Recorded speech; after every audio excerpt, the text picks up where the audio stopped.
Enjoying third wave specialty coffee is made possible using the 4 keys formula, which every Breville espresso machine delivers.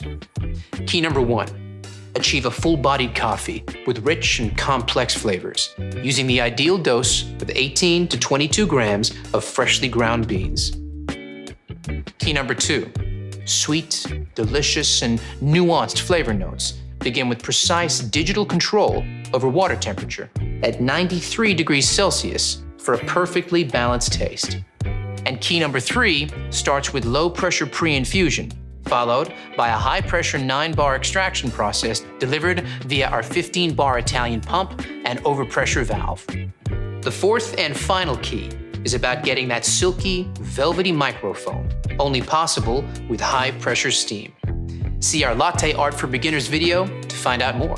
Achieving the perfect espresso extraction is based on a number of factors you need to monitor and adjust regularly. Here's a barista to explain how it's done.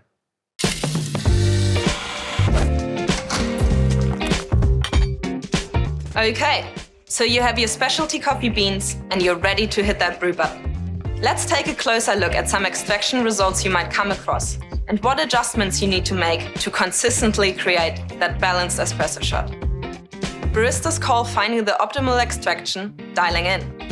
This is because it usually revolves around just adjusting the grind dial to get the right grind size. Ambient temperature, humidity, and age of the coffee all play a part in the optimal setting, and it can be tricky. Pay attention to the shot clock as each extraction starts. If your espresso is flowing too fast, it's under-extracted, and you'll need to decrease your grind size, making it finer for the next coffee you make. However, if it's flowing too slowly, it's over-extracted. So increase your grind size, making it coarser for your next coffee. Keep an eye on this each time you make a coffee for that perfectly balanced shot. Just like this. Brilliant, Leo. Breville espresso machines take care of everything, so all you need to be aware of is dialing in the grind.